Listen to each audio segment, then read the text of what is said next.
et bienvenue dans le JT de la Revue Fiduciaire, votre rendez-vous quotidien d'actualité juridique. Aujourd'hui, mercredi 15 mars, nous allons nous intéresser à la durée maximale des périodes d'activité partielle, au gage automobile et au bilan de la lutte contre la fraude fiscale. C'est parti!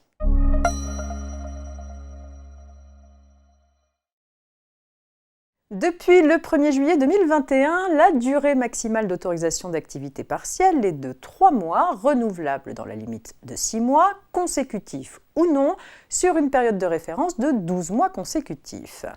Dans une mise à jour de ces questions-réponses sur l'activité partielle, le ministère du Travail indique comment s'apprécie la période de référence de 12 mois consécutifs sur laquelle s'évalue la durée maximale d'autorisation d'activité partielle.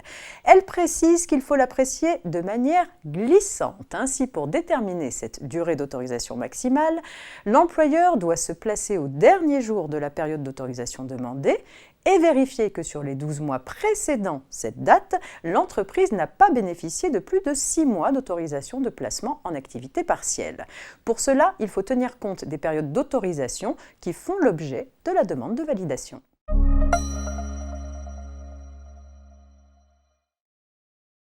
Le gage automobile permet à l'acheteur d'un véhicule d'obtenir le crédit nécessaire à son achat en accordant au prêteur le droit de se payer sur ce véhicule s'il n'est pas remboursé.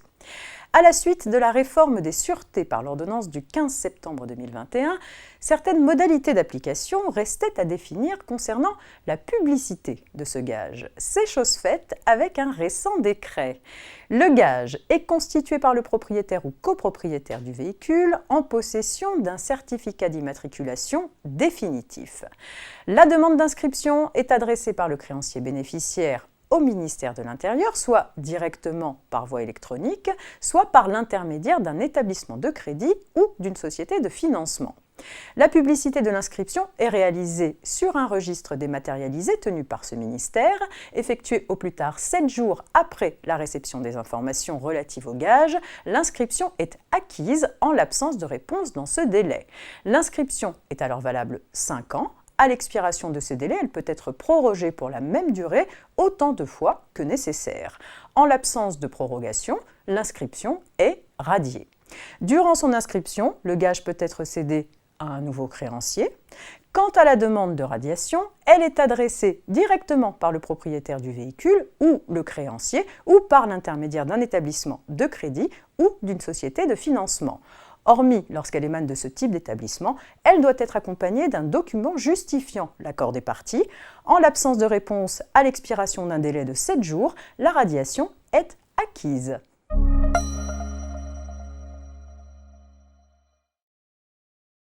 Le ministre de l'Économie a récemment présenté le bilan de la lutte contre la fraude fiscale en 2022. L'action des services de contrôle a permis de prononcer 14,6 milliards d'euros de redressement en droits et pénalités auprès des particuliers et des entreprises.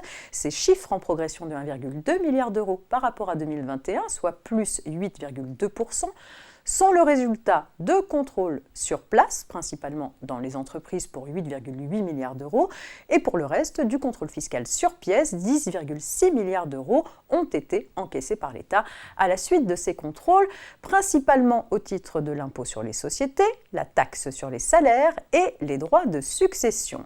Ces résultats records s'expliquent par le renforcement du ciblage national du contrôle fiscal, 52% des contrôles des entreprises ayant été engagés en 2022 grâce à l'analyse de données ou data mining.